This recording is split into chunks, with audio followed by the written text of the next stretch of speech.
মুসা নবীর জামানায় বাবা, মুসা নবীর জামানায় একজন তাওরাতে বড় পণ্ডিত মানুষ ছিলেন, তার নাম হলো হারেসা। এই হারেসা ছিল তাওরাতের একজন পণ্ডিত মানুষ এবং মুসা নবীর বড় ভক্ত, মুসা নবীর বড় খাদেম। তাওরাতে একজন বিজ্ঞ পণ্ডিত মানুষ ছিলেন এ হারেসা। এ তরুণ যুবকেরা শুনে রেখে দিন বাবা, জেনে রেখে দেন। একদিন তিনি তাওরাত পড়ছেন, পড়তে পড়তে দেখেন আমার মুসা নবীর নাম আছে 4 জায়গায়। কয় জায়গায়? জোরে বলে। তাওরাতে মুসা নবীর নাম আছে 4 জায়গায়, আর 400 জায়গায় নাম আছে আহমদ আর মুহাম্মদ। জোরে হবে না সাল্লাল্লাহু আলাইহি ওয়াসাল্লাম। নবী পাকের নাম শুনলে কি বলবেন? সাল্লাল্লাহু আলাইহি ওয়াসাল্লাম, না হলে গুনাহগার হতে হবে, ধ্বংসপ্রাপ্ত হতে হবে। হে তরুণ যুবকেরা, হে আমার বন্ধুরা, হে আমার মুরব্বিয়ানেরা, এমন সময় ওই হারেসা কি করলো বাপ, ওই 400 জায়গায় যে নাম আছে আমার আপনার নবীর নাম, ওই নামগুলো পেন দিয়ে কাটতে রইল। তৎকালীন যে কালি ছিল তখনকার, সে কালি দিয়ে তাওরাতের নামগুলো মুছতে শুরু করলো। 399টা নাম মুছে ফেলেছেন, কেবলমাত্র বাকি আছে একটা। হে তরুণ যুবকেরা, ওই একটা যখন মুছতে যাবেন, আল্লাহর কুদরতি ক্ষমতা ওই হারেসাকে আমার আল্লাহ সাপ বানিয়ে দিলে, সাপ হয়ে গেল, শরীরটা সঙ্গে সঙ্গে সাপ। দেখেছেন, আমার নবীর শানের একটু বিয়াদবি আল্লাহ সহ্য করে না। আমার নবীর শানে একটু বিয়াদবি আল্লাহ সহ্য করে। এত বড় একজন আলেম, এত বড় একজন পণ্ডিত, যে আলেমের সম্মান আল্লাহ অনেক দিয়েছেন। হে তরুণ যুবকেরা, আমার আল্লাহ জানিয়ে দিয়েছেন, হে দুনিয়ার মানুষ শোনো, জেনে রেখে দাও, আল্লাযীনা উতুল ইলমা দারাজাত, তোমাদের মধ্যে প্রকৃত আহলে ইলম যারা, তারা হলো উচ্চ সম্মানের অধিকারী। হে যুবকেরা, হে আমার মুরব্বিয়ানেরা, শুধু তাই নয়, আমার নবীর উম্মতের মধ্যে যারা হাক্কানি আলেম, তাদের মর্যাদা কত শুনে রেখে দেন। আল্লাহর নবী বলেন, মান যারা আলেমান ফাকান্নামা যারানি, যে আলেমে হাক্কানির সঙ্গে মুলাকাত করলো, জিয়ারত করলো, সে যেন আমি দয়ার নবী আমার সঙ্গে জিয়ারত করলো। মান সাফা আলেমান ফাকান্নামা সাফানি, যে আলেমে হাক্কানির সঙ্গে মুসাফাটা করলো, সে যেন আমি দয়ার নবী আমার সঙ্গে মুসাফা খানা করলো। মান জালাসা আলেমান ফাকান্নামা জালাসানি, যে আলেমে হাক্কানির মজলিসে গিয়ে বসলো, সে যেন আমি দয়ার নবী আখিরি জামানার পয়গম্বরের মজলিসে এসে বসলো। জোরে হবে না? একজন প্রকৃত আলেমের কত মর্যাদা বুঝতে পারছেন? ওলামা ও উম্মতি কা আম্বিয়ায়ে বানি ইসরাইল। দয়ার নবী বলছেন, আমার উম্মতদের মধ্যে যারা হাক্কানি আলেম হবে, তাদের মর্যাদা আল্লাহর কাছে বানি ইসরাইল যুগের নবীদের মতো। জোরে বলুন। বানি ইসরাইল যুগের নবী কারা? সবচেয়ে সম্মানীয় নবী ছিলেন মুসা কালিমুল্লাহ। বুঝতে পারছেন? আরো কত নবী, কত নবী। বানি ইসরাইলের নবীদের মধ্যে সবচেয়ে বেশি নবী এসেছে। হে তরুণ যুবকেরা, সেই আলেম তৎকালীন যুগের বিখ্যাত পণ্ডিত, নাম হলো হারেসা, তাওরাতের পণ্ডিত। হে যুবকেরা, শুনে রেখে দেন, আমার আল্লাহ দয়ার নবীর শান মান নিয়ে যখন খেয়ানত করল, সঙ্গে সঙ্গে আমার আল্লাহ তাকে সাপেতে পরিণত করলেন। হে যুবকেরা, ওই ব্যক্তি যখন সাপ হয়ে গেল, বন্ধুরা আমার, তরুণ যুবকেরা আমার, ওই ব্যক্তি যখন গোসাপ হয়ে গেল, গোসাপ হওয়ার পরে ভাই আমার রাতের বেলা লাইব্রেরিটা বন্ধ করে দিলেন। লাইব্রেরিটা বন্ধ করে বিশাল মাপের একটা গোসাপ হয়ে ভাই আমার টুকটুক করে এবার 4 হাত পায়ে নিজের বাড়ির দিকে যেতে লাগলো। বাড়িতে যাওয়ার পরে নিজের স্ত্রী তাকে চিনতে পারে না। সে বলছে, কই গো হে তরুণ যুবকেরা, তার জবানটা বন্ধ হয়ে গেছে। দেখ দেখ বাবা, দেখ দেখ কে একটা গোসাপ কোথা থেকে চলে এসেছে। সন্তানকে বলছে, বাবা গোসাপ এসেছে। সন্তান ছুটে এসেছে, মা ছুটে এসেছে, অর্থাৎ ওই ব্যক্তির স্ত্রী এবং তার ছেলে দুজনের গোসাপকে ঠেঙাতে ঠেঙাতে ভাই আমার আত্মরা করে দিয়েছেন। ভাই আমার সে যত ঘরে ঢোকার জন্য চেষ্টা করে, তারা তত ঘর থেকে বের করার জন্য লাঠি দিয়ে মারতে থাকে। আত্মরা করার পরে তাকে চাগিয়ে নিয়ে গিয়ে জঙ্গলে ফেলে দিয়েছে। দেখেছেন নবীর সানে বেয়াদবি করলে কি হবে? বউয়ের মার খাচ্ছে, ছেলের মার খাচ্ছে। আল্লাহ কতটা অপমানিত করবে, কত সহজ না। দয়ার নবীর আদাব, আউলিয়ায়ে কেরামদের আদাব, হাক্কানি আলেমদের আদাব আমাদের বেশি বেশি করতে হবে। বাবা মার, হে তরুণ যুবকেরা, এমন সময় জঙ্গল থেকে কোন রকমে হেলে তুলে নড়ে চড়ে টুকটুক টুকটুক করে কোন রকমে মুসা কালিমুল্লাহর খিদমতে এসেছে। মুসা কালিমুল্লাহ রাতের বেলা বিশ্রাম নিচ্ছেন। দরজায় এসে শুধু গোঁতা, ঠকাস ঠকাস, মাথা দিয়ে গোঁতা মারছে দরজায়। মুসা কালিমুল্লাহ বলছে, কে? আওয়াজ দিতে পারছে না, জবান তখন বন্ধ। মুসা কালিমুল্লাহ বলছেন, কে? হে তরুণ যুবকেরা, বারবার মাথা দিয়ে গোঁতা মারে। মুসা কালিমুল্লাহ বলে, কি রে বাবু, রাতের বেলাও কি একটু আমাকে বিশ্রাম নিতে দিবি না? সারাদিন দিনের খেদমত করি, সারাদিন এখানে ওখানে যাই, ফেরাউনের সঙ্গে লড়াই করতে হয়, ফেরাউনের জাদুকরদের সঙ্গে লড়াই করতে হয়, কত সারাদিন পরিশ্রম করি, রাতের বেলা একটু সামান্য বিশ্রাম নেব, সেটাও বাবা তোদের সহ্য হয় না। দরজায় এসে ধাক্কা মারি, মুখে কথা কেন বলিস না? হে তরুণ যুবকেরা, এমন সময় মুসা কালিমুল্লাহ দরজাখানা খুলতেই দেখে বিশাল বড় গোসাপ। কি ব্যাপার, কি ব্যাপার, কথা বল, কে তুই? এত বড় গোসাপ কোথা থেকে এলি? মুসা নবী বলেছেন, কথা বল। মুসা নবীর জবানের দোয়া কবুল হলো, গোসাপের জবানটা খুলে গেল। আল্লাহর নবী, আল্লাহর পয়গম্বর, আমি হলাম আপনার সেই হারেসা। তুই গোসাপ কি করে হলি?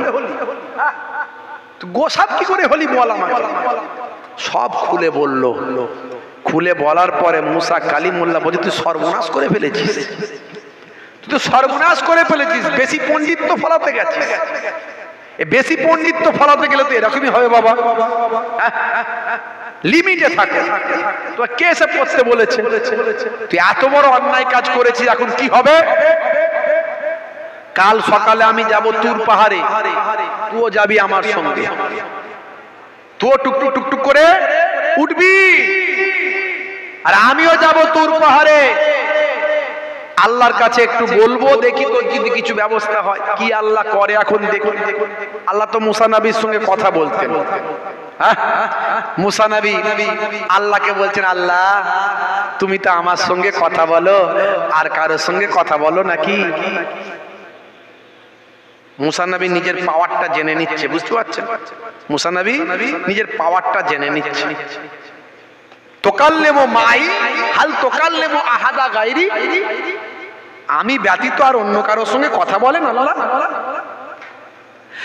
আল্লাহ বলছেন, হে মুসা কালিমুল্লাহ, তোমার সঙ্গে আমার কথা হয় এটা ঠিক, তোমার সঙ্গে আমি কথা বলি এটা ঠিক। বাইনি ওয়া বাইনাকা সাবঈনা আলফা হিজাব, তোমার আর আমার মধ্যে যখন কথা হয় 70,000 নূরের পর্দার ভিতর থেকে কথা হয়। কিন্তু হে নবী মুসা, শুনে রেখে দাও, জেনে রেখে দাও, আখেরি জামানার একজন পয়গম্বর আসবেন, সেই নবীর অনেক সম্মান, সেই নবীর অনেক ইজ্জত। শুধু সেই নবীর নয়, সেই নবীর উম্মত যখন নামাজে দাঁড়াবেন, সিজদায় যখন চলে যাবে, সেই নবী যখন সলাতে যাবেন, সেই নবীর উম্মত যখন সলাতে যাবেন, সেই নবীর উম্মত যখন নামাজে দাঁড়াবেন, সেই নবীর উম্মতের কত সম্মান। শোনো, তোমার সঙ্গে যখন আমি কথা বলি 70,000 পর্দার ভিতর থেকে কথা বলি, আর সেই নবীর আখিরি জামানার নবীর উম্মত যখন নামাজে যাবে, সিজদায় যাবে, সলাতে দাঁড়াবেন, উম্মতে মুহাম্মাদির সঙ্গে আমি আল্লাহ তাআলার মাঝখানে কোনো পর্দা থাকবে না, কথা হবে। জোরে হবে না? কিন্তু উম্মতে মুহাম্মাদি আমরা আমাদের নিজেদের দাম কত জানি না। আমরা আমাদের দাম কত আমরা জানি না। যদি জানতাম তাহলে আমাদের চাল চলন, ব্যবহার, আচার, কথাবার্তা, চিন্তা ভাবনা, ইবাদত বন্দেগী আলাদা হতো। যদি জানতাম। হযরত ঈসা নবী, আমার নবীর কথা বলেছেন, বললাম কোরআন মাজিদে সূরা সাফ আয়াত নাম্বার 6। ঈসা নবী আমাদের নবীর কথা জানতেন, বারবার জীবনে বলেছে, আল্লাহ গো একটা দোয়া যদি কবুল করো আল্লাহ। কি দোয়া? ইয়া লাইতানি কুনতু মিন উম্মতে মুহাম্মাদি। আল্লাহ একটা দোয়া যদি কবুল করো, আমাকে উম্মতে মুহাম্মাদি যদি বানিয়ে দাও। আল্লাহ বললেন, যাও হে ঈসা নবী, তোমার দোয়া কবুল করে নিলাম। ঈসা নবীকে আল্লাহ আকাশে তুলে নিয়েছেন, চৌথা আসমানে তুলে নিয়েছেন। আখেরি জামানায় ইমাম মাহদীকে সাহায্য করার জন্য ঈসা নবী আসবেন, আর নবী হিসাবে আসবেন না, উম্মতে মুহাম্মাদি হিসাবে আসবেন। জোরে হবে না? দেখছেন না এখন চারিদিকে ইমাম মাহদী বেরিয়েছে। এখন বেরিয়েছে না বেরোয়? পাকিস্তানে একটা গোপ নাই, দাড়ি নাই, তার কপালটা নাকি একটু বড়। তা আমারও তো কপাল বড়, বড় না ছোট? বলছে কপাল বড় হলি আর জোড়া ভুরু হলি নাকি ইমাম মাহদী। কি বিপদ, আমারও আছে জোড়া ভুরু, কপাল বড়। নাউজুবিল্লাহি মিন যালিক। আচ্ছা এসব বলা যায়? ইমাম মাহদী তিনি নিজেই জানবেন না তিনি ইমাম মাহদী, তিনি নিজেই জানবেন না। আল্লাহ তাকে লোককে চিনিয়ে দেবেন। আল্লাহর নবী বলেন, ইমাম মাহদী যিনি হবেন তিনি ফাতেমার বংশধরদের মধ্যে থেকে হবেন। ইমাম মাহদী যিনি হবেন তার আব্বার নামটা আমার আব্বার নামে হবে, তার নামটা আমার নামে হবে, তার নাম আমার নামে হবে, তার আব্বার নাম আমার আব্বার নামে হবে, তার মায়ের নাম আমার মায়ের নামে হবে। হে তরুণ যুবকেরা, মা ফাতেমার বংশের ভিতর থেকে হবে। তাকে কেউ চিনতে পারবে না। সে যখন কাবা ঘরে গিয়ে তওয়াফ করবে, এমন সময় তার চালচলন দেখে মানুষ বুঝতে পেরে যাবেন। আমার আল্লাহ মানুষদেরকে বুঝিয়ে দেবেন, ইনি হলেন ইমাম মাহদী। হে তরুণ যুবকেরা, আল্লাহর নবী বলেছেন, যখন তোমরা জানতে পারবে ইমাম মাহদীর আগমন হয়েছে, যদি বরফে হামাগুড়ি দিয়েও যেতে হয়, ইমাম মাহদীর কাছে গিয়ে তোমরা বায়াত হয়ে যাবে। দেখেছেন, ইমাম মাহদী নিজেই জানবেন না আমি ইমাম মাহদী, আর এখন চারিদিকে শুধু ইমাম মাহদী বেরোচ্ছে। কিছুদিন আগে মুর্শিদাবাদে একটা বেরিয়েছিল, বলছে আমি নাকি ইমাম মাহদী। বুঝতে পারছি। আর পাকিস্তানে তো অনেকদিন আগে থেকে বেরিয়েছে, আরো অন্যান্য দেশেও বেরোচ্ছে। অত সহজ নয়। এই ইমাম মাহদীকে সাহায্য করার জন্য হযরত ঈসা আলাইহিস সালাম তিনি আসবেন। সেই মসজিদ, যে মসজিদে আমার মিনারে পা দিয়ে নামবেন, দুই ফারিস্তার কাঁধে পা ভর করে যে মসজিদের উপরে এসে নামবেন, সেই মসজিদ শামে আছে। শাম সিরিয়া ওখানে আছে, সেই মসজিদে নামবেন, সেই মসজিদ প্রস্তুত হয়ে গেছে। যে গেটেতে দাজ্জালকে হত্যা করবে, সেই দাজ্জালকে হত্যা করার গেট তৈরি হয়ে গেছে। বুঝতে পারছেন? হে তরুণ যুবকেরা, হে আমার বন্ধুরা, হে আমার মুরব্বিয়ানেরা, শুনে রেখে দিন বাবা, জেনে রেখে দেন। হে মুসলমান, একটু লক্ষ্য করুন বন্ধুরা আমার, তরুণ যুবকেরা আমার, এখন আর্টিফিশিয়াল ইন্টেলিজেন্স, এআই নাম শুনছেন না? এআই মুরব্বিরা বুঝতে পারবেন না, যুবকেরা বুঝতে পারবেন। এআই, এআই হলো আর্টিফিশিয়াল ইন্টেলিজেন্স। এমন প্রযুক্তিবিদ্যা বেরিয়েছে, বিজ্ঞানের এমন ডেভেলপমেন্ট হয়েছে বাবা, এ তরুণ যুবকেরা, আপনার চেহারাটা বদলে দেবে, আপনার মুন্ডুতে অন্য জনের মুন্ডুকে লাগিয়ে দেবেন, আপনার মতোই কথা বলবেন, ধরার ক্ষমতা নাই এটা আপনি না অন্য কেউ। শুধু তাই নয়, চ্যাট জিপিটি, হে তরুণ যুবকেরা, চ্যাট জিপিটি আপনার হৃদয়কে কন্ট্রোল করবেন। বেরিয়ে গেছে চ্যাট জিপিটি, আপনার মনের ভিতর কি চলছে, কি উত্তর আপনি পেতে চান, সেটা যদি আপনি চ্যাট জিপিটিকে জিজ্ঞাসা করেন, এই চ্যাট জিপিটি আপনার মনের মতোই উত্তরটা দেবে। তার মানে আপনার মানবিকতা, আপনার মনুষ্যত্ববোধ, আপনার হৃদয়, আপনার আমার মনস্তাত্ত্বিক চিন্তা ভাবনা, আপনার মানসিকতা, সবটা চ্যাট জিপিটি কন্ট্রোল করছে। এতটাই আর্টিফিশিয়াল ইন্টেলিজেন্স এতটা ডেভেলপ করেছে, মানুষের মতো রবট বেরিয়ে গেছে। হে তরুণ যুবকেরা, এই যে নীতা আম্বানি রবট কিনেছে জানেন, ভারতবর্ষের সবচেয়ে বেশি দামের রবট কিনেছেন, যে রবট নীতা আম্বানির সমস্ত কাজ করে দিতে পারে। মুকেশ আম্বানির বউ বাবা ভারতবর্ষের 1 নাম্বার ধনী। এই আর্টিফিশিয়াল ইন্টেলিজেন্স এতটাই ডেভেলপমেন্ট করেছেন, অনেকে বলছেন দাজ্জাল হবে, এই আর্টিফিশিয়াল ইন্টেলিজেন্স এটার মধ্যে দিয়ে দাজ্জাল থাকবে। আবার হাদিস থেকে প্রমাণ পাওয়া যায় না না না না, দাজ্জাল একজন মানুষ হিসাবে ভাই আমার পৃথিবীতে আসবেন, তার একটা চোখ কানা হবে না, সে একজন মানুষ হবে, তবে তার সঙ্গী সাথী, তার চালাচম্পট এআই কন্ট্রোল করতে পারে। এটা বিজ্ঞরা এ মন্তব্য করছে, বিজ্ঞ মানুষরা বলছেন এত বিজ্ঞানের ডেভেলপমেন্ট হবে, আর্টিফিশিয়াল ইন্টেলিজেন্স এত বেড়ে যাবে যে সাধারণ মানুষকে একদিকে জান্নাত দেখিয়ে দিবে, একদিকে জাহান্নাম দেখিয়ে দেবে। আকাশ থেকে বলবে পানি হও, পানি হয়ে যাবে। মাটি থেকে বলবে এই গাছ হয়ে যাও, ফল হয়ে যাও, ফল হয়ে যাবে। বলছে এটা আর্টিফিশিয়াল ইন্টেলিজেন্সের মাধ্যমে হবে। তো যাই হোক, কিন্তু দাজ্জাল যে আসবে এটা সত্য, একদম হাদিস থেকে প্রমাণ। আমাদেরকে এই আর্টিফিশিয়াল ইন্টেলিজেন্সের মাধ্যমে আমাদের ঈমানকে না নষ্ট করে দেয়, এটা আমাদের ভাবতে হবে। কোরআন হাদিসে যা আছে আমরা সেটা মানব।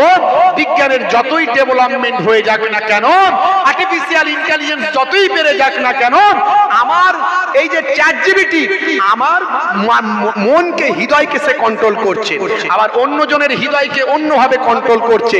অর্থাৎ ওর মধ্যে কোনো বিশ্বাসযোগ্যতা নাই, কিন্তু সমাজের মানুষকে বোকা বানিয়ে দিচ্ছে। এই আর্টিফিশিয়াল ইন্টেলিজেন্স আপনার চেহারা পরিবর্তন করছে, আপনার কথাকে পাল্টে দিচ্ছে, আপনাকে এমন ভাবে ভাই আমার ক্যাপচার করে নিচ্ছে, এর মধ্যে কোনো সত্যবাদিতা, সততা নাই, এর মধ্যে ন্যায় পরায়ণতা নাই। কিন্তু আল্লাহর কোরআন রাসূলের হাদিসের মধ্যে আছে সত্যবাদী, আল্লাহর কোরআন রাসূলের হাদিসের মধ্যে আছে সততা। তাই আল্লাহর কোরআন যখন বলেছে দাজ্জাল আসবে, তখন দাজ্জাল আসবে। হতে পারে আর্টিফিশিয়াল ইন্টেলিজেন্স তখন বেড়ে যাবে, একটা টিম গেম চলবে, তারা সমাজকে কন্ট্রোল করবে, এটা হতে পারে। কিন্তু দাজ্জাল যে আসবে না, আর্টিফিশিয়াল ইন্টেলিজেন্সের মাধ্যমে দাজ্জাল সাব্যস্ত হবে, এটা মিথ্যা কথা, ভুল কথা। এগুলো যদি কেউ বিশ্বাস করে, তার ঈমানে খাতরা এসে যায়। বুঝতে পারছেন ভাইরা আমার, তরুণ যুবকেরা আমার, হে যুবকেরা, হে আমার বন্ধুরা, সংক্ষেপ করে বলি, চেয়ারে বসে, আচ্ছা না দূরে চেয়ার দেন, কমিটির ভাই কই, চেয়ার দেন, বসে, চেয়ারে বসে। সংক্ষেপ করে বলি, ছোট্ট করে বলে টুকু শেষ করে নেব। হে তরুণ যুবকেরা, বন্ধুরা আমার শোনেন, তাহলে কোথায় গেল সাপ? গোসাপ কোথায় গেল? তুর পাহাড়ে। কোথায় গেল? তুর পাহাড়ে। মুসা কালিমুল্লাহ গেলেন। মুসা কালিমুল্লাহ আল্লাহর সঙ্গে কথা বলছেন, হে আল্লাহ, আমার উম্মত, আমার ভক্ত বড় ভুল কাজ করে ফেলেছে, মাবুদ তুমি ওকে ক্ষমা করে দাও। তোমার পেয়ারা নবীর নামগুলোকে কেটে দিয়েছে, 399টা নাম কেটেছে, তুমি তাকে সাপ বানিয়ে দিয়েছো। মাবুদ আল্লাহ, তাকে তুমি ক্ষমা করে দাও, তাকে আবার মানুষ বানিয়ে দাও। আল্লাহ বললেন, হবে না মুসা কালিমুল্লাহ, সব তোমার কথা শুনবো, এই কথাটা শুনতে পারবো না। একটা হলো, একদিকে আমার নবী, দয়ার নবী, আখেরি জামানার পয়গম্বর, শ্রেষ্ঠ নবী, তার অপমান করেছে। আর একদিকে হলো হাক্কুল ইবাদ, বান্দার হক নষ্ট করেছে। আচ্ছা, সমাজে এখন বান্দার হক নষ্ট আছে না নাই? নামাজ আপনি গন্ডগোল করে ফেলেছেন, ঠিক মতো পড়েননি, এখন পড়ছেন, মাপ চাইছেন আল্লাহর কাছে, আল্লাহ অনেক নামাজ ছেড়ে দিয়েছি, ভুল করেছি। কোন আল্লাহর হক নষ্ট করেছেন, কান্নাকাটি করছেন, আল্লাহ চাইলে মাফ করতে পারেন। কিন্তু আপনি আপনার ভাইয়ের, সাদাসিধে ভাই পেয়ে তাকে খারাপ জায়গাটা দিয়েছেন, আপনি ভালো জায়গাটা লিখে নিয়েছেন। আছে না নাই? এখন বড় সুবি সাহেব, দরবেশ সাহেব হয়ে ঘুরে বেড়াচ্ছেন। আছে না নাই? হ্যাঁ হ্যাঁ, এখনো যদি ভাই বেঁচে থাকে তাহলে আপনার বাঁচার রাস্তা আছে। তার কাছে গিয়ে হাতে পায়ে ধরে কিছু টাকা পয়সা দিয়ে যদি ম্যানেজ করতে পারেন, ভাই তোর সঙ্গে চিটিংবাজি করে ফেলেছি নাফসের খেয়ালতে, শয়তানি নাফস আমাকে এমন বুদ্ধি দিয়েছে যে আমি করে ফেলেছি, ভাই এখন তুই আমাকে মাফ কর, ক্ষমা কর, কিছু টাকা পয়সা দিয়ে ম্যানেজ কর, ভাই ক্ষমা করে দিয়ে, না হলে মরে গেলেও কোনদিন ক্ষমা হবে না, হবে না, হবে না। পৃথিবীর কোন মোল্লা মৌলবী মুফতি ফতোয়া দিয়ে কেটে দিতে পারবে না। হাক্কুল ইবাদ নষ্ট করে আপনি চলে যাবেন, বান্দার হক নষ্ট করবেন, হবে না। জ্ঞান থাকতে আপনি এখনই সেটাকে স্যাক্রিফাই করুন, ম্যানেজ করে নিন। হে তরুণ যুবকেরা, আল্লাহ বললেন, হে নবী মুসা, আমার আখিরি জামানার পয়গম্বরের খেয়ানত করেছে। না না, এটা হলো হাক্কুল ইবাদ। আমার আখিরি জামানার পয়গম্বর যদি ক্ষমা করেন তবে আমি ওকে ক্ষমা করতে পারি, নতবা হে নবী মুসা, তুমি আমার কাছে যদি রিকোয়েস্ট করো তাহলে তোমার জন্য বিপদ আছে। আল্লাহ ঠেট দিয়ে দিলেন, তোমার জন্য বিপদ আছে। মুসা নবী চুপ করে গেলেন। হে তরুণ যুবকেরা, এমন সময় দেখতে পাওয়া যায় মুসা নবী বললেন, তাহলে আল্লাহ কি উপায় আছে? বলে, যাও, আমি ওর হায়াত বাড়িয়ে দিচ্ছি, আখিরি জামানার পয়গম্বর আসা পর্যন্ত ওর হায়াতটা আমি বাড়িয়ে দিলাম। হে তরুণ যুবকেরা, একটা সাপের হায়াত হলো 2000 বছর। 2000 বছর। মুসা নবী থেকে আমার নবী পর্যন্ত কম বেশি 2000 বছর। একটা গুহা মুসা নবী দেখিয়ে দিলেন, যাও এই গুহার ভিতরে তুমি থাকবে, ওখানে খাবে, আল্লাহ তোমার হায়াত দারাজ করে দেবে, ইবাদত বন্দেগী করবে, রোনাজারি করবে, তওবাতিল্লাহ করবে, আর এখানেই থাকবে, আখেরি জামানার পয়গম্বরের জন্য অপেক্ষা করবে। তুমি বুঝতে পেরে যাবে, আল্লাহ তোমাকে বুঝিয়ে দেবে যে নবী এসে গেছে, তখন তুমি বেরিয়ে যাবে। হে তরুণ যুবকেরা, 2000 বছর কেটে গেল। সংক্ষেপ করে বলি, অনেক লম্বা ঘটনা। 2000 বছর পর ওই গুহা থেকে বেরিয়ে গেল, কিছু নিদর্শন জানতে পারলো। আমার আল্লাহ তাকে জানিয়ে দিলেন কিছু নিদর্শন।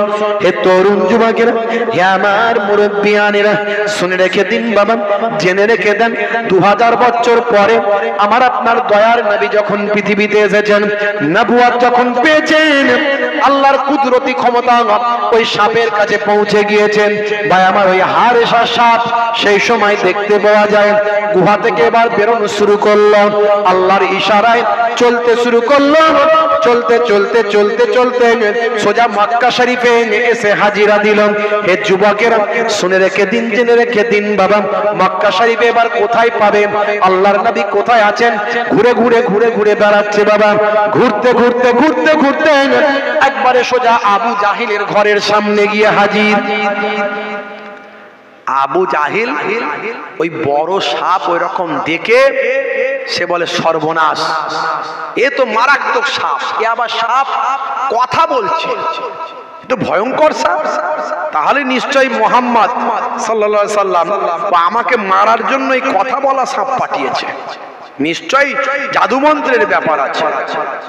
হে তরুণ যুবকেরা, এমন সময় চাচা আবু জাহিল ওই সাপকে খাঁচা বন্দি করলো, খাঁচা বন্দি করলো। সাপ অনেক ক্ষমা চাইলো, মাফ চাইলো, সবকিছু খুলে বলল। এমন সময় তার কথায় কান দিল না আবু জাহিল, তার কথা শুনলো না। একটাই কথা তার মাথায় ঢুকলো, নিশ্চয় মুহাম্মদ সাল্লাল্লাহু আলাইহি ওয়াসাল্লাম আমাকে মারার জন্য পাঠিয়েছেন। এমন সময় খাঁচাবন্দি করা ওই সাপকে বের করলো, প্রচন্ড পরিমাণে মারলো, মেরে আগুনে পুড়িয়ে দিল। আগুনে পুড়িয়ে দেওয়ার পরে তাকে আবার পাত্রস্থ করলো, পাত্রের ভিতর ভরে নিয়ে লোকজনের কাছে এবার দেখাতে লাগলো আর বলতে লাগলো, দেখো এই বিশাল বড় একটা জাদু মন্ত্রওয়ালা সাপ মুহাম্মদ সাল্লাল্লাহু আলাইহি ওয়াসাল্লাম আমাকে মারার জন্য পাঠিয়েছিল, আমি তাকে খাঁচাবন্দি করেছি বিভিন্ন কায়দায়, তাকে করে আমি হত্যা করেছি। এই দেখো, এই দেখো। এই করতে করতে রাস্তা দিয়ে যেতে যেতে আল্লাহর নবীর সঙ্গে তার দেখা হয়ে গেল। হাতে পাত্রে ভরা আছে সাপ। আল্লাহর নবীকে বলছে, চাচা আবু জাহিল, বাবা মুহাম্মদ শেষে আমার সঙ্গে শত্রুতা করতে করতে তুমি সাপ পাঠিয়ে দিলে মারার জন্য। বাবা দয়ার নবী বললেন, চাচা ওই যে সাপটা আপনার হাতে আছে ওটা আমি মারার জন্য পাঠাইনি, এটা মুসা নবীর জামানার সাপ। জোরে হবে না? ও আমার সঙ্গে দেখা করার জন্য এসেছে। চাচা আবু জাহেল বলছে, যা সাপটা বলেছিল তুমিও তো তাই বললে, জানলে কি করে? তুমি তাহলে কত বড় জাদুকর, তুমি তাহলে কত বড় জাদুকর। হে তরুণ যুবকেরা, আল্লাহর নবী বললেন, হে সাপ তুমি নিজের মুখে আবার বলো। বলার সঙ্গে সঙ্গে ছাই ভস্যওয়ালা সাপের বিধায় আমার ওই সাপের জায়গা থেকে আল্লাহর কুদরতি ক্ষমতায় আবার সাপটা জিন্দা জীবিত হয়ে গেল। আল্লাহর নবী বললেন, হে সাপ তুমি বেরিয়ে এসো। সাপ তখন বেরিয়ে এলো। আল্লাহর কুদরতি ক্ষমতায় সাপের পাওয়ার বেড়ে গেল, শক্তি বেড়ে গেল, ক্ষমতা বেড়ে গেল, বিশাল শক্তিশালী হয়ে গেল। এত দুর্বল ছিল সে সবল হয়ে গেল। দয়ার নবীর চেহারাখানা দেখলো, সান্নিধ্য পেয়ে গেল। আল্লাহর নবীর সামনে কথা বলতে বলতে বলল, ইয়া রাসূলুল্লাহ ওয়া ইয়া হাবিবাল্লাহ, আমি বড় ভুল করেছি, আমাকে মাফ করে দিন। আল্লাহর নবী বললেন, ও বাবা সাপ, হারে সাপ, আমি সব জানি বাবা, সব আমি জানতে পেরেছি বাবা। যাও যাও, আমি তোমাকে ক্ষমা করলাম, তোমাকে মাফ করে দিলাম। জোরে হবে না? জোরে হবে না? আমার আপনার নবী কি দয়া, কি আখলাক, কি চরিত্র দেখিয়েছে। সেই নবীর আমরা উম্মত। আলোচনা অনেক লম্বা, আমি ছোট করলাম, অনেক লম্বা। ভাইরা আমার, তরুণ যুবকেরা আমার, আমার বলার উদ্দেশ্য আমাদের চরিত্রকে পাল্টে ফেলতে হবে। আল্লাহ করে আপনারা বসিরহাট এলাকার মানুষ খুব ভালো মানুষ, নেক মানুষ, আরো নেক মানুষ হতে হবে, আরো আদবওয়ালা। এদিককারের মানুষের মধ্যে আমি যেটা ফিল করি, একটু আদবটার মাঝে মাঝে একটু গন্ডগোল দেখি, কিছু কিছু, সবাইয়ের বলবো না। আমাদেরকে আরো আদবওয়ালা হতে হবে। আদব থাকলে আমল থাকবে, আদব না থাকলে আমল বেরিয়ে যাবে। বুঝতে পারছেন বাবা আমার?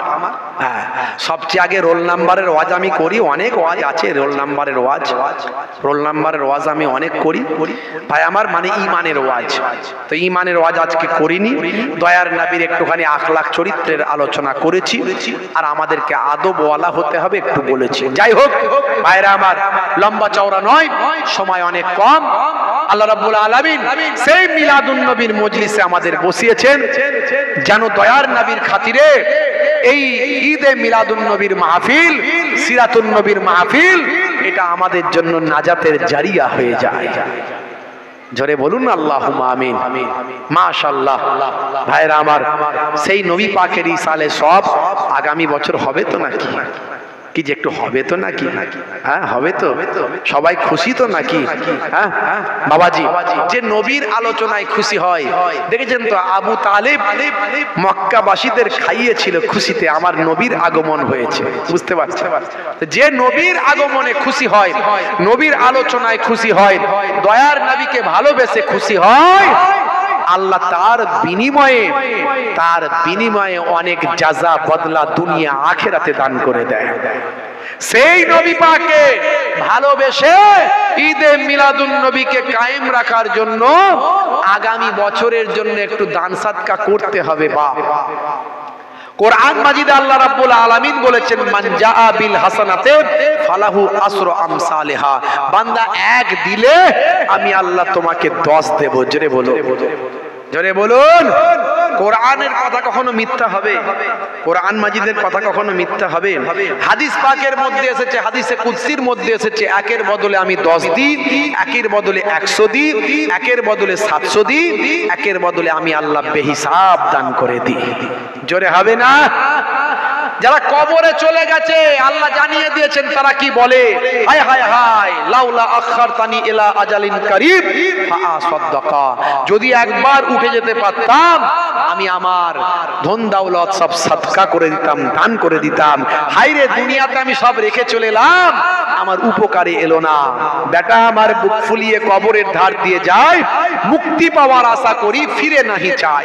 নানা জান ছোট হুজুর কেবলা বলতেন, বেটা আমার বুক ফুলিয়ে কবরের ধার দিয়ে যায়, মুক্তি পাওয়ার আশা করি ফিরে নাহি চাই। উঠে যদি যেতে পেতাম খোদার রাহে ধন বিলায়ে দিতাম, দুনিয়ার বুকে লাথি মেরে কবরে আসিতাম।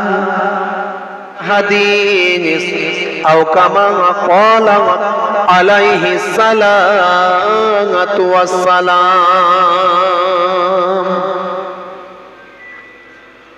وقال النبي صلى الله عليه وسلم سبع تجري للعبد بعد موته وهو في قبره من علم علما أو كسر نهرا أو حفر بيرا أو غرس نخلا أو بنى مسجدا أو ورث مصحفا أو ترك ولدا يستغفر له بعد موته إلى آخر الحديث أو كما قال عليه الصلاة والتسليم। শ্রদ্ধেয় সম্মানীয় আজকের সভার সভাপতি সাহেব, সংগ্রামপুর মাদ্রাসা থেকে এসেছিলেন আমার অত্যন্ত প্রিয় মানুষ, আপনাদের সকলের পরিচিত আমার পূর্ববর্তী বক্তা, আমন্ত্রিত অতিথি, মাশাআল্লাহ খুব যোগ্যতা সম্পন্ন আলেম আল্লাহ করে ওয়াজ নাসিহত করেছেন। আমি আপনাদের ভাই দুই দরবারের মেহমান হয়ে এসেছি। সে ফুরফুরা দরবার শরীফ ছোট হুজুর পীর কেবলা রহমাতুল্লাহ আলাইহির মেয়ে ছেলে নাতি, আবার অন্যদিকে মায়াপুর পীরনগরী হুজুর পীর কেবলা রহমাতুল্লাহ আলাইহির ছেলের ছেলে পৌত্র, সে হরিণখোলা দরবার শরীফ থেকে এসেছে। দুই দরবারের মেহমান হয়ে মুসাফির হালাতে কিছু সময়ের জন্য এসেছি আপনাদের খেদমতে। আল্লাহ রাব্বুল আলামিন আমাদের কবুল ও মঞ্জুর করে নিক। আজ পবিত্র রবিউল আউয়াল মাসের 1 তারিখ, নবী দিবসের মাস শুরু হয়েছে, আমার দয়ার নবীর মাস শুরু হয়েছে, বড় বরকতপূর্ণ মাস শুরু হয়েছে, বড় আদব ওয়ালা মাস শুরু হয়েছে, বড় ভালোবাসার মাস শুরু হয়েছে। এই মাসটার প্রতি আমাদের গুরুত্ব দিতে হবে। একদিন মিলাদুন নবীর একটা জলসা করে দিলাম, গ্রামের লোক হই হই করে মাশাআল্লাহ জলসা শুনলাম, আনন্দ করে খাওয়া দাওয়া তাবারুক খেয়ে চলে গেলাম। আবার কাল থেকে যেমন কে তেমন, যাইছে কি বাইসা, তাহলে কিন্তু কাজ হবে। হে আমার বন্ধুরা, শুনে কে দিন বাবা, জেনে রেখে দেন আমার আপনার নবী কিভাবে ত্যাগ স্বীকার করেছেন। দো জাহানের বাদশা হাবিবুল্লাহ রাহমাতুল লিল আলামিন অতি সাধারণ ভাবে জীবন যাপন করেছেন। কোনো অহংকার জীবনে কখনো নবী পাক দেখালেন না, আল্লাহর নবী কখনো তাকাব্বুরি করলেন না, নিজের নবুয়তের কখনো বড়াই করলেন না, নিজেকে তিনি সর্বোচ্চ পর্যায়ের মনে কখনো করলেন না। আল্লাহ নবীকে ইজ্জত দিয়েছেন, সমস্ত নবীদের নবী বানিয়েছেন, নবীউল আম্বিয়া বানিয়েছেন। হে তরুণ যুবকেরা, সারা পৃথিবীর সৃষ্টিকুলের মধ্যে শ্রেষ্ঠত্ব দান করেছেন, কিন্তু আমার আপনার নবী অতি সাধারণ ভাবে জীবন যাপন নবী করেছেন। এর জন্য আমার আল্লাহ বলছেন, হে দুনিয়ার মানুষ শুনে রেখে দাও, তুমি যদি আখলাক শিখতে চাও, তুমি যদি তাজিম শিখতে চাও, তুমি যদি ব্যবহার শিখতে চাও, তোমাকে কোনো মাওলানার কাছ থেকে শিখতে হবে না। তুমি আখলাক শিখতে গেলে কোনো পীর সাহেবের কাছে শিখতে হবে না। তোমাকে আখলাক শিখতে গেলে, চরিত্র শিখতে গেলে, ইবাদত শিখতে গেলে কোনো মাওলানা, মুফতি, হাজী, গাজীর কাছে শিখতে হবে না। আমি আল্লাহ কোরআন মাজিদের ভিতরে বলছি, লাকাদ কানা লাকুম ফি রাসূলিল্লাহি উসওয়াতুন হাসানা। তোমাদের জন্য তোমাদের নবীর মধ্যে আছে উত্তম আদর্শ। নবীকে দেখো, কিন্তু নবী পাককে তো আমরা দেখতে পাই না। নবী পাকের কথা আমরা হাদিস পাকে পড়ি, আর যারা আলেমে হাক্কানি সেই আখলাক মেনে চলে আমরা তাদের দেখতে পাই। এই জন্যে নবী বলেছেন, নবী আর আসবে না, কিন্তু ওয়ারাসাতুল আম্বিয়া আসবে, নবীদের ওয়ারিস আসবে। জোরে বলবেন সুবহানাল্লাহ। আল উলামা ও ওয়ারাসাতুল আম্বিয়া। কোন আলেম? বুঝতে হবে কারা ওয়ারিস। বড় জুব্বা পড়লেই নবীর ওয়ারিস হওয়া যায় না।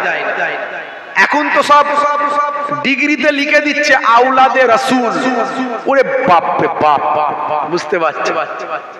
হ্যাঁ, কত রকমের ডিগ্রি লিখে দিচ্ছে। আমার নানা যান একদম ছোট্ট করে নিজের নামটা দিয়ে দিতেন, বুঝতে পারছে? আমার দাদা যান শুধু নিজের নামটাকে সারা জীবন ব্যবহার করতেন। সব কিন্তু কুরাইশ খানদান, সব আহলে বায়াতের সঙ্গে সম্পর্ক। এখন বড় বড় ডিগ্রি, বড় বড় হোর্ডিং, বুঝতে পারছো? লোকে ভালোবেসে দিলে আলাদা কথা। ভাইরা আমার, তরুণ যুবকেরা আমার, মুরব্বিয়ানেরা আমার, হে তরুণ যুবকেরা, শুনে রেখে দিন বাবা, জেনে রেখে দেন, আমাকে আপনাকে নবীর আদর্শে চরিত্রবান করতে হবে। আল্লাহর নবীর কি আখলাক দেখিয়েছেন, নবী আমার সমস্ত নবীদের মধ্যে শ্রেষ্ঠ হয়েছেন। দয়ার নবী কি ব্যবহার দেখিয়েছেন, আল্লাহর নবীর সারাটা জীবন আপনার আমার জন্য একটা চরম শিক্ষা। হে তরুণ যুবকেরা, হে আমার বন্ধুরা, শুনে রেখে দিন বাবা, জেনে রেখে দেন, আল্লাহর নবীর মিলাদের কথা আমরা আলোচনা করি। অনেকে মিলাদের কথা আলোচনা শুনতে চায় না, বলে শুধু সিরাত শুনবো, তার কর্ম শুনবো, তার জীবনী শুনবো, তার মিলাদ শুনবো না। অনেকে বলে না মিলাদুন নবী করা চলবে না, বলে না? বলে না? মিলাদ মানে কি? মিলাদ মানে কি? মিলাদ মানে হলো জন্ম বৃত্তান্ত, নবী পাকের জন্ম বৃত্তান্ত। দয়ার নবীর জন্মের কথাও তো আমাদের জন্য মূল্যবান কথা, ঠিক না ভুল বলে? আল্লাহর নবীর জন্মের মধ্যেও অনেক শিক্ষা আছে না নাই? শিক্ষা আছে না নাই বলে? দয়ার নবীর জন্মের মধ্যে অনেক শিক্ষা আছে। আল্লাহর নবীর একটা মুহূর্ত আমাদের জন্য ইগনোর করার কোনো জায়গা নাই, একটা মুহূর্ত আমাদের জন্য ইম্পর্টেন্ট দয়ার নবী। হে তরুণ যুবকেরা, বলে নবীর জন্মের কথা পেয়েছো কোথায়? হে যুবকেরা, শুনে রেখে দেন, কোরআন মাজিদের থেকে বড় দলিল আর কিছু নাই। কোরআন মাজিদের থেকে বড় প্রমাণ আর কিছু নাই। কোরআন মাজিদে যখন আপনি দলিল পেয়ে যাবেন, যুক্তি পেয়ে যাবেন, প্রমাণ পেয়ে যাবেন, তখন আপনার আর অন্য কোনো প্রমাণ, যুক্তি, দলিলের প্রয়োজন হবে না। হে তরুণ যুবকেরা, হে আমার মুরব্বিয়ানেরা, কোরআন মাজিদ খুলবেন, সূরার নাম সূরা বাকারা।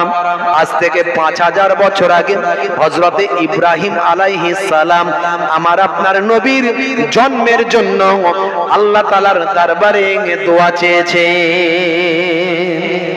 জোরে হবে না সুবহানাল্লাহ? জোরে হবে না? সুবহানাল্লাহ বললে সওয়াব আছে না নাই? আছে তো। আসলে আপনাদের দিকে অনেক জলসা হয় তো হুজুর প্রতিদিন সুবহানাল্লাহ দিই, এই জন্য ভলিউম একটু আমাদের কমে গেছে হুজুর। কি জি, সুবহানাল্লাহ জোর করে দেবেন, একটু সওয়াব আছে। হে তরুণ যুবকেরা, ইব্রাহিম নবী আজ থেকে 5000 বছর আগে কম বেশি আল্লাহ তাআলার দরবারে দোয়া চাইলেন, হে আমার আল্লাহ, রব্বানা ওয়াবআস ফীহিম রাসূলাম মিনহুম ইয়াতলু আলাইহিম আয়াতিকা ওয়া ইউআল্লিমুহুমুল কিতাবা ওয়াল হিকমা ওয়া ইউযাক্কিহিম। হে আমার প্রভু, হে আমার রব, আপনি আমার আফটার জেনারেশন পরবর্তী প্রজন্মের মধ্যে দেখেন একজন নবী রাসূল পাঠিয়ে দিন, একজন পয়গম্বর পাঠান, যে তার কওমের প্রতি আপনার বাণী তেলাওয়াত করে শোনাবেন, দ্বীনি শিক্ষা দান করবেন, প্রজ্ঞা হিকমার জ্ঞান দান করবেন এবং তাদেরকে পরিশুদ্ধ করবেন। এমন একজন পয়গম্বর আমার আফটার জেনারেশন পরবর্তী প্রজন্ম থেকে আপনি পাঠান। আল্লাহর নবী হাদিসের মধ্যে বলেছেন, ইব্রাহিম নবী যে দোয়া চেয়েছেন সেটা আমি রাসূলুল্লাহর জন্য দোয়া চেয়েছি। আমার দয়ার নবীর জন্মের জন্য ইব্রাহিম নবী দোয়া চাইছেন। তাহলে নবী পাকের জন্মের কথা কোরআনে আছে না নাই? এই রবিউল আউয়াল মাস আসবে, কিছু মানুষের চুলকানি শুরু হয়ে যাবে, তারা সব মৌলবী, তারা সব মৌলবী, চলবে না, এই চলবে না, ওই চলবে না। আবার কিছু জন আবার এমন শুরু করবে, নবীকে সামনে রেখে এত বিয়াদবি করবে, দেখবেন 12ই রবিউল আউয়াল সব মিছিল বের করবে, সেখানে আবার ডিজে বক্স বের করবে। বুঝতে পারছেন? সে তার কি সিস্টেম, সে তার ভঙ্গিমা কি, আমি সব জায়গার বলছি না। আপনি একটা মিছিল বের করতেই পারেন, না করার কিছু নাই, সেখান থেকে একটা ভালো বার্তা দিতে পারেন, কিন্তু ইসলাম বহির্ভূত হলে চলবে না। তবে আমার দাদা হুজুর পীর কেবলা তিনি এই সিস্টেমটা রেওয়াজ করে যাননি, এই জন্য আমরা করি না। বুঝতে পারছেন? তবে কেউ যদি করে, করতে পারে, কিন্তু সেক্ষেত্রে যেন অইসলামিক কোনো কাজ না হয়। ওখানে ডিজে চলছে, ওখানে অশ্লীল ভাবে ভাই আমার ছেলে মেয়ে হাঁটাহাঁটি করছে, এরকম যেন না হয়। মুহররমের সময় তো আমরা দেখি, মুহররমের ওই 10 তারিখে আপনারা দেখেন কি পরিস্থিতি তৈরি হয়। ভাইরা আমার, অনেকে এগুলোকে নিয়ে অতিরঞ্জিত করে ইসলামের বদনাম করছে, আবার অনেকে একেবারে আউট করে দিচ্ছে। আমরা মুজাদ্দিদুজ জামান দাদা হুজুর পীর কেবলা রাহমাতুল্লাহ আলাইহি তিনি মধ্যম পন্থা অবলম্বন করেছিলেন। খায়রুল উমুরে আওয়াজিমুহা, সর্বোত্তম পন্থা হলো মধ্যম পন্থা। একেবারে আমরা কোরআন হাদিসটাকে সেই মধ্যম পন্থায় যেখানে ব্যাখ্যার দরকার সেখানে আমরা সেইভাবে নিয়েছি। হানাফি মাযহাব কি বলেছে, আমার মুজাদ্দিদুজ জামান কি বলেছেন, আমার 5 হুজুর কেবলা কি বলেছেন, বসিরহাট হুজুর কি বলেছেন, আমার পীরনগরী হুজুর কি বলেছেন, এগুলো আমরা সুন্দর করে নিয়ে নিয়েছি দাদা হুজুর কেবলাকে সামনে রেখে। আমাদের কোনো ভয় নাই, চিন্তা। আমরা একেবারে সিরাতুল মুস্তাকিম পথটাকে আমরা বাছাই করেছি, কিন্তু অনেকে কটূক্তি করবে, অনেকে বাজে কথা বলবে, আমরা কোনো কথাই কান দেব না। দাদা হুজুর পীর কেবলা যে ওসিয়তনামা দিয়েছেন, এই ওসিয়তনামাটা যদি আমরা পড়ি, কে ছোট হুজুরের নাতি মোহেবুল্লাহ হুসাইনি কি বললো না বললো কিছু যায় আসে না। যদি কোরআন হাদিসের পক্ষে বলে, মাথায় করে রাখবো আমার পীরের ঘরের নাতি পোতা, আহলে বায়াতের খানদানের সন্তান, মাথায় করে রাখবো। আর যদি দেখি কোরআন হাদিসের বাইরে বলছে, সামনে যাওয়ারই দরকার নাই, মুখ ঘুরিয়ে চলে যাব। কথা ঠিক না ভুল? আমার দাদা হুজুর কেবলার ওসিয়ত, বাবা গীবত করবেন না, চগলখড়ি করবেন না, চায়ের দোকানে বসে বসে নিজের জবানটাকে নাপাক করবেন না। বেশিরভাগ মানুষ নামাজও পড়ে, আবার চায়ের দোকানে বসে বসে এই খারাপ ও খারাপ হুয়ারিউ হুয়ারিউ করে, একবারও বলে না হু অ্যাম আই, আমি কে, নিজের পরিচয় দেয় না। নিজে কতটা ভালো সেই বিচার করে না, আমরা পরের বিচার বেশি করি। আমার নবীর আদর্শ, আহারি দয়ার নবী কি আখলাক দেখিয়েছে, সেই আখলাককে যদি আমরা রপ্ত করতে পারি, জীবনটা আমাদের ধন্য হয়ে যাবে। হে তরুণ যুবকেরা, হে আমার বন্ধুরা, শুনে রেখে দিন বাবা, জেনে রেখে দেন, ইব্রাহিম নবী তাহলে আমার নবীর জন্মের জন্য আল্লাহ তাআলার দরবারে দোয়া চাইলেন। শুধু তাই নয়, সূরার নাম সূরা সাফ, আয়াত নাম্বার হলো 6। আপনি 5 নাম্বার থেকে দেখবেন, 4 নাম্বার থেকে দেখবেন, হযরত ঈসা নবীর জিকির সেখানে হয়েছে। ঈসা নবী তার কওমের কাছে বিভিন্ন কথা বলছেন, বলতে বলতে হযরত ঈসা নবী তার কওমকে বলছেন, অমুবাশশিরাম বিরাসূলিন, আমি তোমাদের কাছে একজন রাসূলের সুসংবাদ দানকারী। আল্লাহর নবী হযরত ঈসা নবী তার কওমকে একজন পয়গম্বর রাসূলের সুসংবাদ দান করলেন।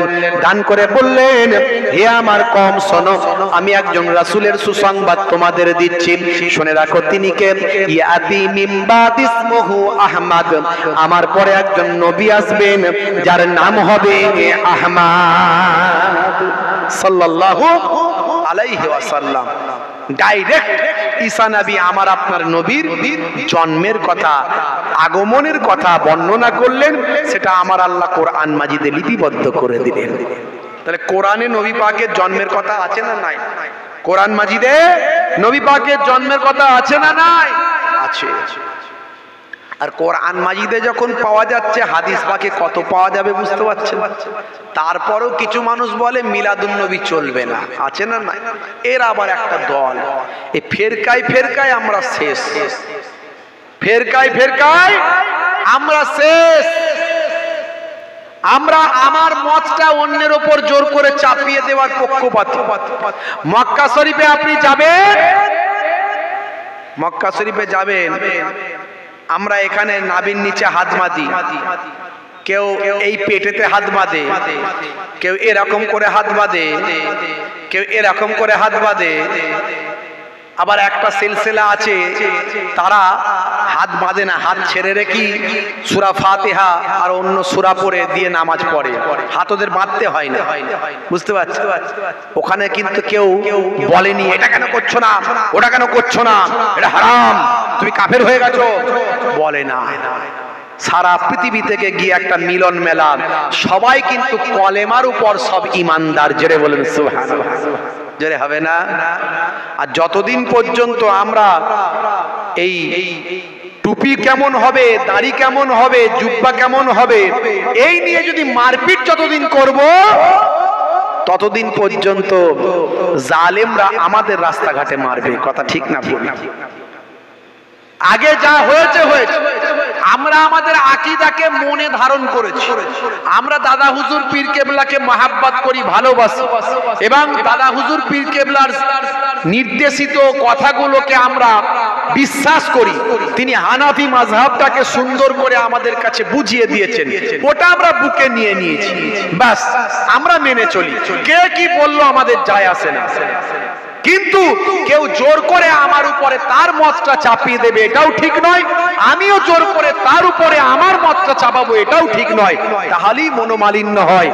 আমাদের কালেমার উপর আমরা সব এক, কালেমার উপর আমরা সব মুসলিম, কালেমার উপর আমরা সব ঈমানদার।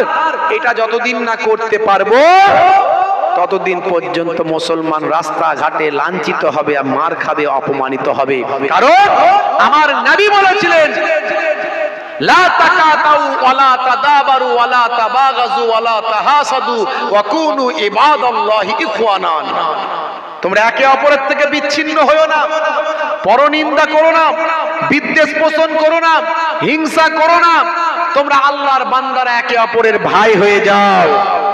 আমার নবী বলেছিলেন, কোরআন মাজিদে আল্লাহ রাব্বুল আলামিন বলেছিলেন, ইন্নামাল মুমিনুনা ইখওয়াত, মুমিনরা হলো একে অপরের ভাই। ফাআসলিহু বাইনা আখাওয়াইকুম, তোমরা নিজেদের মধ্যে একে ভাই ভাই ভাই ভাই নিজেরা ইসলাহ করে নাও। মত পার্থক্য হলে বসে মিটিয়ে নাও। আমরা বসে না মিটিয়ে কি করছি? স্টেজে মাইকে এই হুজুর ওই হুজুরের বিরুদ্ধে, ওই হুজুর ওই হুজুরের বিরুদ্ধে। কথা ঠিক না ভুল বলেন? আর হুজুররা যদি মাইকে একে অপরের বিরুদ্ধে গীবত শিকায়ত করে, তার সাধারণ মানুষের মধ্যে মিল হবে না? চায়ের দোকানে প্রতিদিন মারপিট হবে? হবে তো? আখিরি জামানা, আমাদের খুব সাবধানে চলতে হবে বাপ। আমি কারো বিরুদ্ধে বলতে আসিনি, আল্লাহ না করে আমি আজ পর্যন্ত কারোর প্রতি হিংসা নিয়ে কোনো কথা কখনো বলি না, কিন্তু যেটা বললে আমার কমের উপকার হবে সেটাই আমি বলার চেষ্টা করি। আপনারা জানেন আমাদের একটা সংগঠন আছে লেকচারার্স অ্যাসোসিয়েশন অফ বেঙ্গল, যেটাকে সংক্ষেপে ল্যাব বলা হয়। বাংলার খ্যাতনামা আলেম ওলামা বক্তা প্রায় 100 জন আমাদের সঙ্গে আছে। এই 100 জন বক্তা আলেম ওলামাদের নিয়ে আমরা যে সংগঠনটা করেছি আপনারা দেখেছেন, বিভিন্ন রকম কাজ করি, সুপ্রিম কোর্টে মামলাও করেছি আমরা ওয়াকফ নিয়ে। আমরা এই দুর্গাপুর নিয়ে গিয়ে সেখানে প্রতিবাদ করেছি, তারপরই আসল কালপিটকে গ্রেফতার করেছে সরকার, আপনারা দেখেছেন। কারণ আলেম ওলামাদের মুখের কথার অনেক দাম, লক্ষ লক্ষ মানুষ তাদের ভালোবাসে, ফলো করে, সরকার সেটা জানে। আমাদের রাজ্য থেকে কেন্দ্র থেকে আমাদের একেবারে পারমিট করা। আমরা বন্যার সময় বন্যার ত্রাণ দিতে হুজুররা 1 কোমর পানিতে করে নেমে বন্যায় পানিতে বন্যার ত্রাণ দিতে বেরিয়েছে। আজ পর্যন্ত এখনো পর্যন্ত মার্কেট থেকে কোনো টাকা আমরা নিই না, নিজেদের পকেট থেকে এগুলো করি। মানুষ জানে না, অনেকে যারা খোঁজ খবর রাখে তারা জানে। তো যাই হোক, আমরা এই কাজগুলো করছি। আমাদের উদ্দেশ্য কি জানেন? আমাদের উদ্দেশ্য হলো এই বিভাজনকে আগে নষ্ট করতে হবে, ঐক্যবদ্ধ আগে হতে হবে। সমাজের মানুষকে ঐক্যবদ্ধ হতে গেলে আগে আলেম হুজুর বক্তাদের ঐক্যবদ্ধ হতে হবে। বক্তা আলেম হুজুর পীর সাহেব মাওলানা সাহেব মুফতি সাহেব যদি এক না হয়, সাধারণ মানুষ এক হবে কি করে? এটাকে আমাদের আগে দরকার। যদি করতে পারি, আমরা যদি ঐক্যবদ্ধ হতে পারি, তাহলে আমার কম বাঁচবে, না হলে আমার কম রাস্তাঘাটে লাঞ্ছিত অপমানিত হবে। আর সেটাই হচ্ছে। তা আলহামদুলিল্লাহ, এই লেকচারার্স অ্যাসোসিয়েশন অফ বেঙ্গলের আলেম ওলামাদের আমাদের যে আলোচনা, আমাদের বক্তব্য, আমাদের ট্রেনিং, আমাদের আলেম ওলামারা কিন্তু অনেক পরিবর্তিত, অনেক চেঞ্জ। তাদের মুখ থেকে বাজে কথা পাবেন না ইনশাআল্লাহ। ভাইরা আমার, এগুলো আমরা চেষ্টা করে যাচ্ছি। হে তরুণ যুবকেরা, দয়ার নবীর আখলাককে আমাদের ধারণ করতে হবে। আল্লাহর নবীর কি আখলাক বাবা! জন্ম থেকে শুরু করে একবারে কৈশোর পর্যন্ত, শিশুকাল পর্যন্ত, শিশুকাল থেকে কৈশোর পর্যন্ত, কৈশোর থেকে যৌবন পর্যন্ত, যৌবন থেকে বার্ধক্য পর্যন্ত দয়ার নবীর আখলাকটা যেন আমার আল্লাহ প্রদত্ত চরিত্র নবী পেয়েছিলেন। হে তরুণ যুবকেরা, হে আমার বন্ধুরা, ছোট্ট বয়সে নবী আমার একদম বাচ্চা বয়স, ছোট বয়স, কিশোর বয়স। নবীর বাড়িতে বড় অভাব, আব্বা নাই আম্মা নাই, নবী আমার এতিম নবী। ভাই আমার বাইরে বেরিয়েছেন, খাওয়া হয়নি দীর্ঘ সময়, বড় ক্ষুধার্ত আছেন বাবা, কোথায় খাবার পাবেন? হে তরুণ যুবকেরা, চাচা আবু জাহেলের বড় বাগান ছিল, সেই বাগানের সামনে দিয়ে যাচ্ছেন, দেখেন চাচা আবু জাহেল তার কাজের লোককে নিয়ে, তার কর্মচারীকে নিয়ে তার খাজুরগুলো সব প্যাকেটিং করছে, খেজুরগুলো সব বস্তাবন্দি করছে, খাজুরগুলো প্যাকেটিং করছে। এ তরুণ যুবকেরা চাচা আবু জাহেলের দিকে আমার আপনার নবী টুকটুক করে এগিয়ে গেলেন। আসল নাম হলো আবুল হেকাম, জ্ঞানের পিতা, বুঝতে পারছো? কিন্তু সারা জীবন জ্ঞানপূর্ণ কোনো কাজ করে, সারা জীবন জ্ঞানপূর্ণ কোনো কাজ করেনি। আল্লাহ নবী বললেন ও তো মূর্খের পিতা। ওই মূর্খের পিতা একবার বলে দিয়েছেন নবী, ওটাই লাকাব হয়ে গেছে। নবী যাকে মুখ দিয়ে যা বলেছেন সেটা তার লাকাব, সেটাই তার কি, সেটাই তার স্ট্যাম্প। আল্লাহ নবী মেরাজ থেকে এসে প্রথমে কাকে বলেছিলেন? হযরতে আবু বকর সিদ্দিক রাদিয়াল্লাহু তাআলা আনহুকে, বাবা আবু বকর, আমি আল্লাহর সঙ্গে দিদার করে এসেছি। জোরে হবে না? কে বিশ্বাস করবে? পৃথিবী স্তব্ধ হয়ে গিয়েছিল, ঘড়ির টাইম দাঁড়িয়ে গিয়েছিল, বাতাস স্তব্ধ, যে ঘুমাচ্ছে সে ঘুমিয়ে রয়ে গেছে, যে দাঁড়িয়ে আছে দাঁড়িয়ে রয়ে গেছে। সমস্ত পৃথিবীর সবকিছু কিছু সময়ের জন্য স্তব্ধ হয়ে গেছে। আল্লাহর নবীকে আল্লাহ রাব্বুল আলামিন একেবারে মক্কা শরীফ, ভাই আমার মসজিদুল হারাম, সুবহানাল্লাযী আসরা বিআবদিহি লাইলাম মিনাল মসজিদিল হারাম ইলাল মসজিদিল আকসা। আল্লাহর নবী একেবারে কোরআন মাজিদ অস্বীকার করার কোনো জায়গা নাই, বোরাকে করে দয়ার নবীকে জিব্রাইল ফেরেশতাকে সঙ্গে দিয়ে কয়েক মুহূর্তে একেবারে বাইতুল মুকাদ্দাস, সেখানে প্রমাণ করতে হবে আমার আপনার নবী সমস্ত নবীদের ইমাম। জোরে বলুন সুবহানাল্লাহ। জোরে হবে না? আমার আপনার নবী নবীউল আম্বিয়া করবেন, নবীউল আম্বিয়া করবেন, দয়ার নবীকে সমস্ত নবীদের ইমাম বানাবেন। আমার নবীকে ফেরেশতা জিবরাইল আলাইহিস সালাম ইমামের জায়গায় দাঁড় করিয়ে দিলেন। तमाम পৃথিবীতে যত নবী পয়গম্বর এসেছিলেন সবাইয়ের রূহকে বাইতুল মুকাদ্দাসে আল্লাহ হাজির করে দিলেন এবং আমাদের নবীকে ইমামের জায়গায় দিয়ে সমস্ত নবীদের নেতা বানিয়ে দিলেন। मौलवी कहता है नबी हम जैसा है, मौलवी कहता है नबी हम जैसा है। कहां नबी कहां मौलवी? मैं कहता हूं कहां नबी कहां मौलवी। नबी नूर वाले मौलवी सूद वाले, नबी नूर वाले मौलवी सूद वाले, मौलवी खाक वाले नबी नूर वाले, नबी दूध वाले मौलवी सूद वाले। अगर मौलवी पानी फीक दे तो पानी झूठा हो जाता है, नबी अगर पानी फीके तो पानी मीठा हो जाता है। कहां नबी कहां मौलवी? मौलवी कहता है नबी हम जैसा है। भाईरा আমার হে তরুণ যুবকেরা, হে আমার বন্ধুরা, শুনে রেখে দিন বাবা, জেনে রেখে দেন আল্লাহর নবী আল্লাহর রাসূলকে কয়েক মুহূর্ত পৃথিবীকে স্তব্ধ করে দিয়ে আমার আপনার নবীকে আল্লাহ মেরাজে নিয়ে গিয়েন। ভাই আমার কুদরতি ক্ষমতায় সাত আসমান পাড়ি দিয়ে সিদরাতুল মুনতাহা পাড়ি দিয়ে একেবারে আল্লাহর আরশে পৌঁছে গেলেন। হে তরুণ যুবকের, আল্লাহর আরশে গিয়ে আল্লাহর সঙ্গে কথাবার্তা বললেন, জান্নাত জাহান্নাম সব আমার আল্লাহ দেখিয়ে দিলেন। হে তরুণ যুবকেরা, আমার আল্লাহর সঙ্গে মোলাকাত হলো, দীর্ঘ কথাবার্তা হলো। আবার আমার আল্লাহ কয়েক মুহূর্তের মধ্যে সুদূর মক্কা শরীফে আবার পৌঁছে দিলেন। আমার আপনার নবী দয়ার নবী কাকে বলবেন ঘটনা? সবচেয়ে আগে নিজের প্রিয় বন্ধু, সুখের দুঃখের সাথী।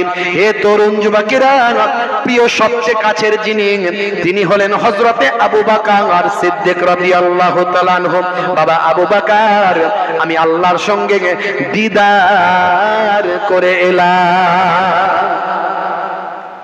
হযরতে আবু বকর বললেন, ইয়া রাসূলুল্লাহ, হাবিবাল্লাহ, আপনি যখন বলেছেন আমি বিশ্বাস করি, কারণ আমার নবী কখনো মিথ্যা বলতে পারে না। আমার নবী যখন বলেছেন আমি আবু বকর বিশ্বাস করছি, বারহাক সত্য বলছেন।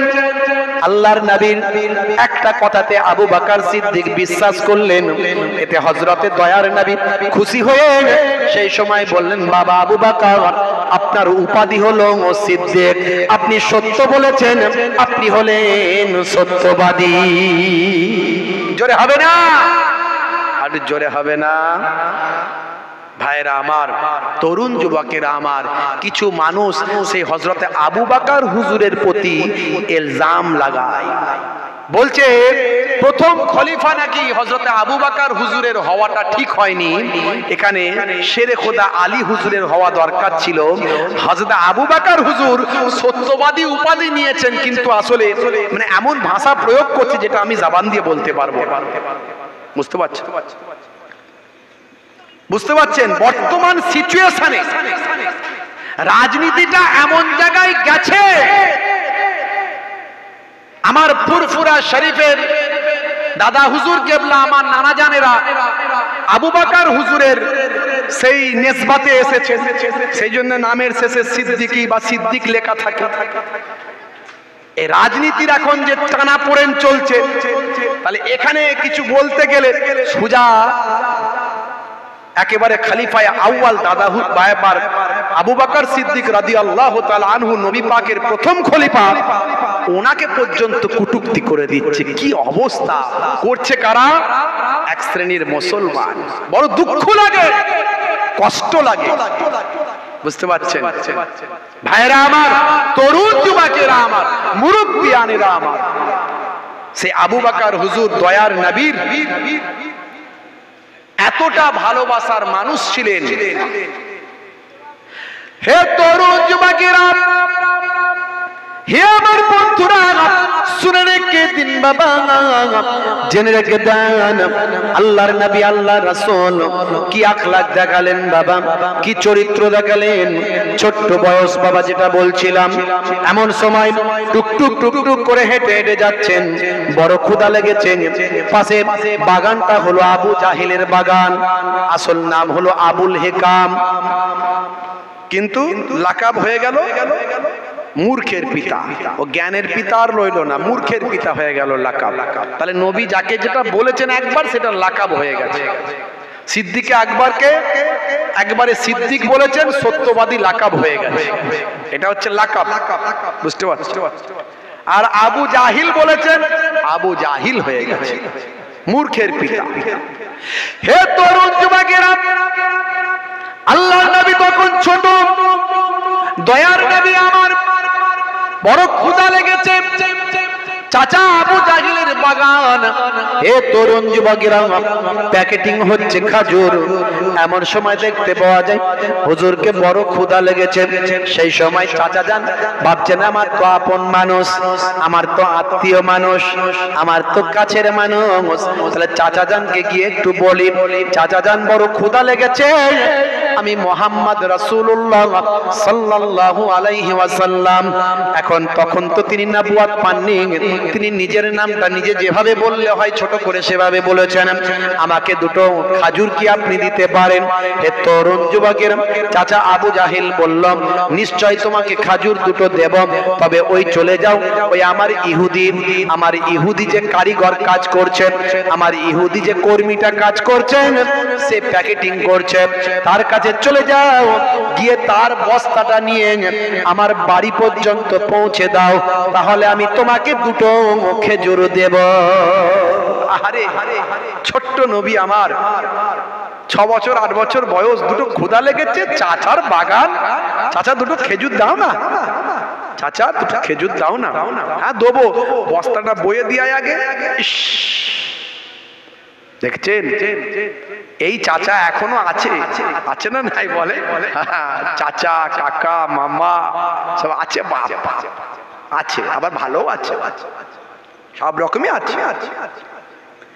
হে তরুণ যুবকেরা, হে আমার বন্ধুরা, এমন সময় আল্লাহর নবী ছোট্ট বয়স, কিশোর বয়স, টুক টুক টুক টুক করে ইহুদি ওই কারিগর কর্মীর কাছে গেলেন, কাজের লোকটার কাছে, খাদেমের কাছে গেলেন, গিয়ে বললেন, বাবা ইহুদি খাদেম ভাই, তোমার ওই বস্তাটা আমার মাথায় তুলে দাও, আমি আমার চাচার বাড়িতে পৌঁছে দেব, চাচা তার বিনিময়ে দুটো আমাকে খাজুর আমাকে খেতে দেবেন, বড় ক্ষুধা লেগেছে আমাকে।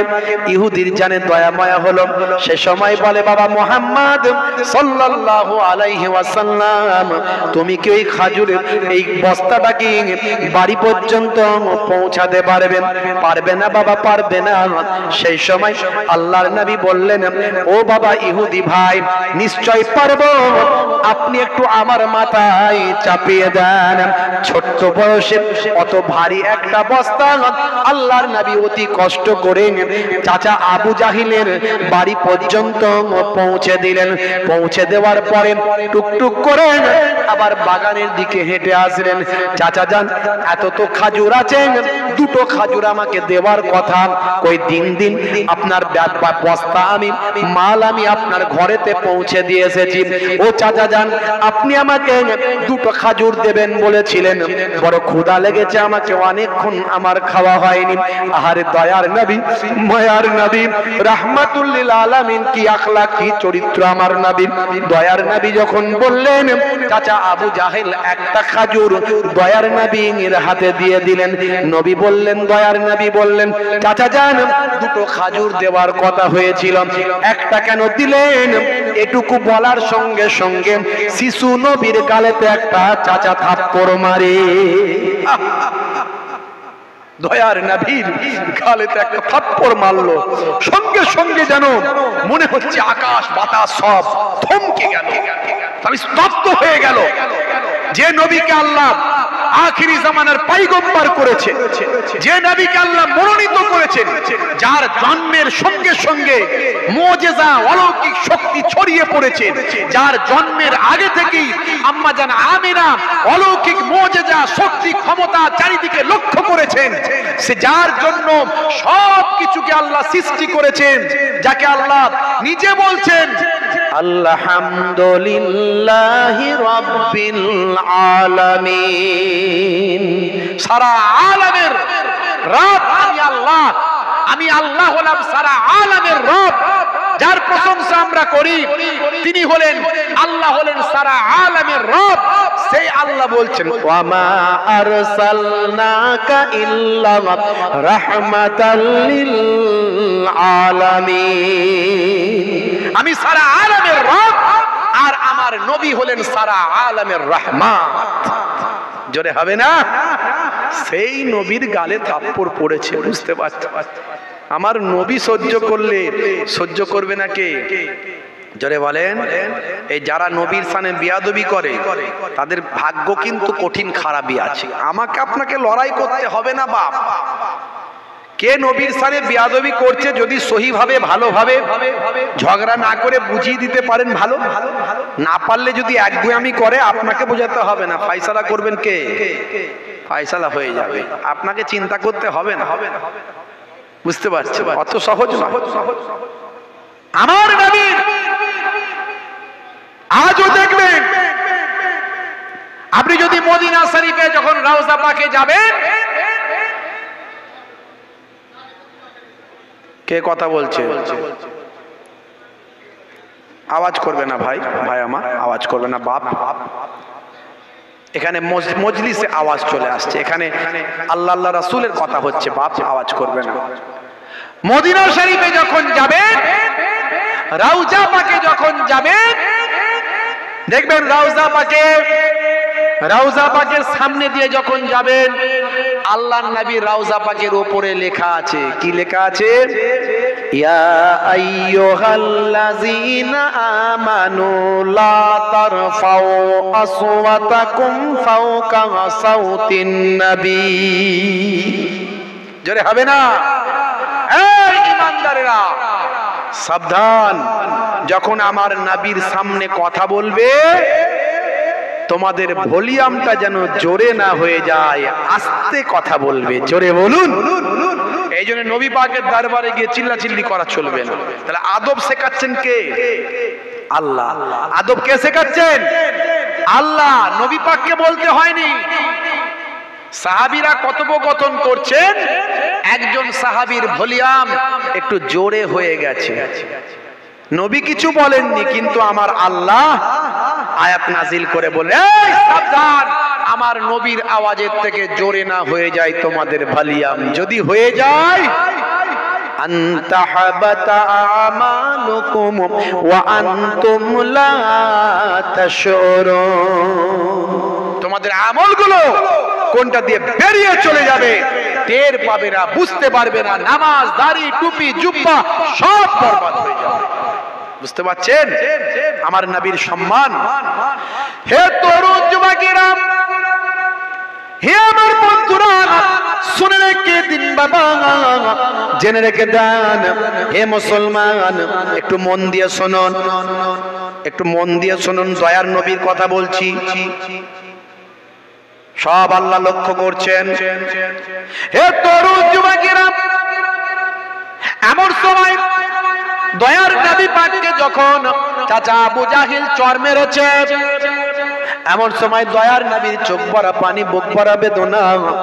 নবী আমার বাড়ির দিকে না গিয়ে পাহাড়ের দিকে চলে গিয়েছেন, মন মরা করে পাহাড়ের দিকে বসে আছেন। বাপ, হে তরুণ যুবকের, হে আমার মুরব্বিয়ানেরা, পাহাড়ের তলদেশে দয়ার নবী চোখ ভরা পানি নিয়ে বসে আছেন, আর মনে মনে ভাবছেন, আহারে আজকে যদি আমার আব্বা হায়াতে থাকতেন, আজকে যদি আমার আম্মা হায়াতে থাকতেন, তাহলে আবু জাহিলের এত ক্ষমতা হতো না আমি এতিম নবীর গালে চর মারে। হে তরুণ যুবকেরা, আল্লাহর নবীর তখন লালন পালনের দায়িত্ব নিয়েছিলেন চাচা আবু তালেব। হযরত আবু তালেব রাদিয়াল্লাহু তাআলা আনহু, চাচা আবু তালেব খুঁজতে শুরু করলেন দয়ার নবীকে। দয়ার নবী পাহাড়ের তলদেশে চোখ ভরা পানি নিয়ে বসে আছেন। দয়ার নবীর কাছে গিয়ে বললেন, ও আল্লাহর নবী, ও আমার ভাতিজা, ও বাবা মুহাম্মদ সাল্লাল্লাহু আলাইহি ওয়াসাল্লাম, মন খারাপ করো না। তোমার আব্বা নাই আম্মা নাই বলেন তুমি মন খারাপ করো না। আমি তোমার চাচা, আমি আবু তালেব তোমার জন্য নিবেদিত প্রাণ। চলো আমি তোমার আমার স্নেহে তোমাকে লালন পালন করছি। চলো বাবা, তুমি চিন্তা করো না, তুমি কিছু ভেবো না। ওই আবু জাহেলকে যা শাস্তি দেওয়া আমরা শাস্তি দেব। দয়ার নবীকে বুঝিয়ে নিয়ে এলেন, কিন্তু ওদিকে দেখা গেল, হে তরুণ যুবকেরা, দয়ার নবীকে মারার পরে যে খাজুর গুলো ছিল, ওই বস্তাতে খাজুর ছিল, ওই বাগানে খাজুর ছিল, ওই খাজুরের দিকে তাকিয়ে দেখেন খাজুর আর খাজুর নাই, ছোট ছোট সব পাথর হয়ে গিয়েছে। দয়ার নবীর কি সম্মান আল্লাহ দিয়েছে, কি আখলাক দিয়েছে, কি চরিত্র আল্লাহ দিয়েছে।